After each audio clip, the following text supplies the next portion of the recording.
for DJ. Today we're looking at Pioneer's brand new offering, the DDJ 400, packed with absolutely loads of features. I'll give you a quick run through of what they've added onto it, new features that they didn't necessarily have on the older controllers, and the general build quality of the controller. Let's have a look.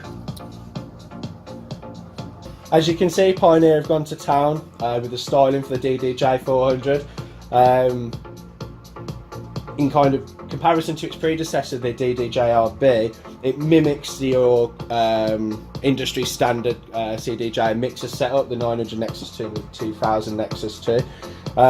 First big thing, we're looking at the controller. You've got the indentations on the side of the jog wheel with kind of the rubberized feel, which kind of give it the feel of the CDJs a little bit more.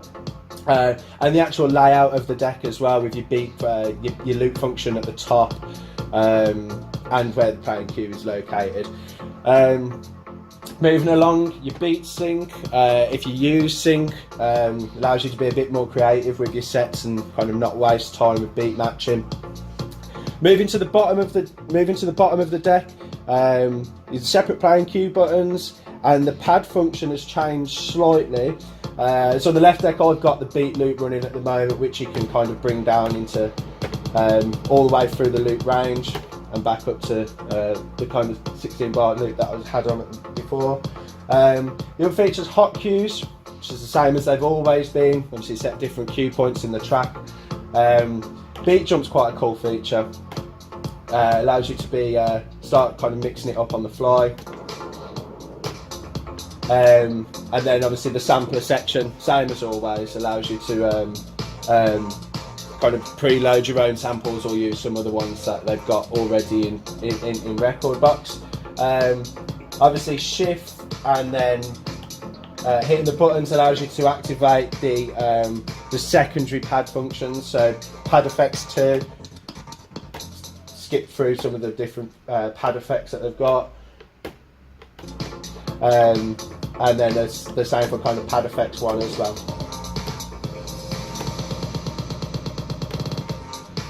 So you know if your secondary pad functions are engaged because the red light flashes. If it's on kind of beat loop, it'll just be on your standard one.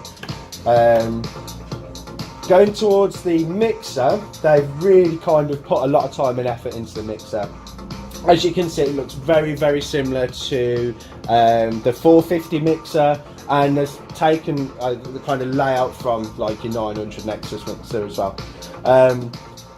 The biggest feature, and the one that I know people are getting quite excited about, is the effects section. So you've got an effect select button here, which you can select through on Rekordbox, and you can kind of engage them, whichever effects you want.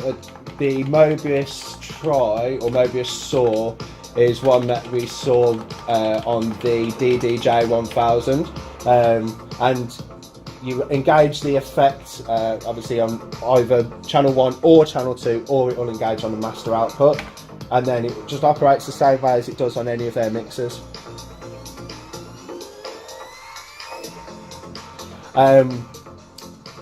For queuing, obviously you've got your cue buttons there, so channel 1 cue or channel 2 cue or both. Headphone input is 3.5mm jack, so no messing around with any adapters. And the whole of Rekordbox, i.e. your library, can be controlled from the toggle switch at the top, which allows you to kind of scroll through your playlists and select whatever tracks it is that you're looking for. And that's about it. I mean, you've got phono output as well, so straight into kind of any system, or whether it's at home or in a club, it's fine. Yeah, in store, on demo, come and have a go in it. I don't think you'll be disappointed.